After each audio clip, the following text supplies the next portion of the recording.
Hello everyone. The course name is Banking Regulation and Operations. The unit is Negotiable Instruments, and the topic that I'll be covering here is the kinds of or the different types of negotiable instruments. So these are the various types of negotiable instruments that we have in the country. First one is promissory note, the second one is bill of exchange, and the third one is a check. The first negotiable instrument, which is the promissory note. So a promissory note means a signed document containing a written promise to pay a stated sum to a specified person at a specified date or on demand. So this is a typical format of a promissory note. So you can see this how a promissory note appears. So when I say a promissory note, there are basically two parties to a promissory note. First one is the maker of the instrument or the maker of the promissory note, who is called as a drawer. And second one is the person who is entitled to get the proceeds against the promissory note, who is called as a payee. So if I am the maker of the promissory note, okay, I will be the drawer here, and I agree or promise to pay a certain sum of rupee to some person called B, okay, and the B is the pay because B is entitled to get the payment against the promissory note I have issued here, and he will be receiving that payment on a particular date in future. So there might be a fixed date, or it might be a on-demand promissory note, where, in which whenever B comes and demands the payment against the promissory note, I am obliged to make the payment. So this is how a promissory note functions. So in a promissory note, there should be a drawer, there should be a payee. No, the place of residence of the drawer has to be mentioned, the date has to be mentioned, the amount, if any interest is applicable, that has to be mentioned, and the exact date of payment. If not, and no demand promissory note, it also needs to be mentioned, and the maker or the drawer has to sign the promissory note to give a legal validity for it. So this is how a promissory note typically looks like. Coming to the next kind of negotiable instrument, which is the bill of exchange.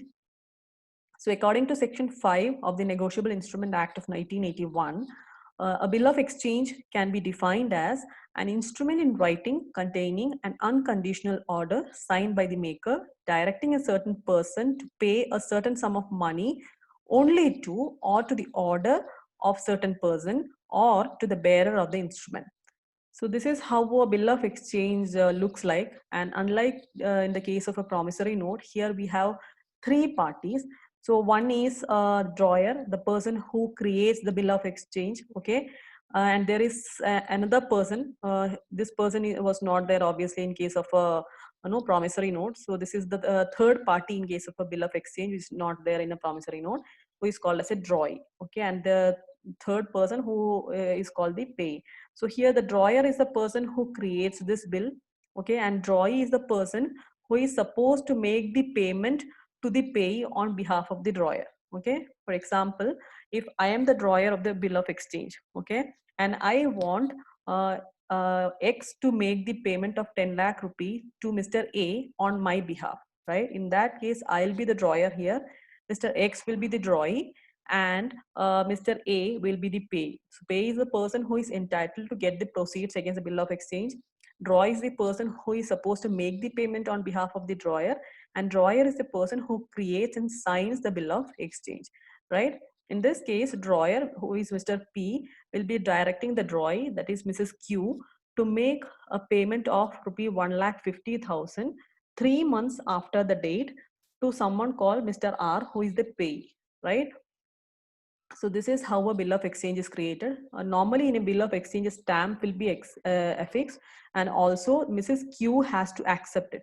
Only when Mrs. Q, who is a drawee, accepts this, the bill of exchange gets a legal validity. This was not the case of promissory note because there were only two parties. Here, only if the drawee accepts to make the payment on my behalf, would this bill of exchange become a legal instrument. That is why the acceptance policy is very important in case of a bill of exchange. So this is how a bill of exchange normally looks like. The third and the last negotiable instrument that we'll be discussing is a check. So a check is an instrument in writing containing an unconditional order drawn on a specified banker, signed by the drawer, directing the bank to pay on demand a certain sum of money only to a certain person or to his order or to the bearer of the instrument. So check is also similar to the other negotiable instruments which we have already discussed. The only point of difference is that a check is always drawn on a specified banker. Okay, so one of the party in a check will always be a banker. right? Unlike in case of a promissory note or a bill of exchange. So these are the various types of negotiable instruments under the NI Act of 1881. Thank you.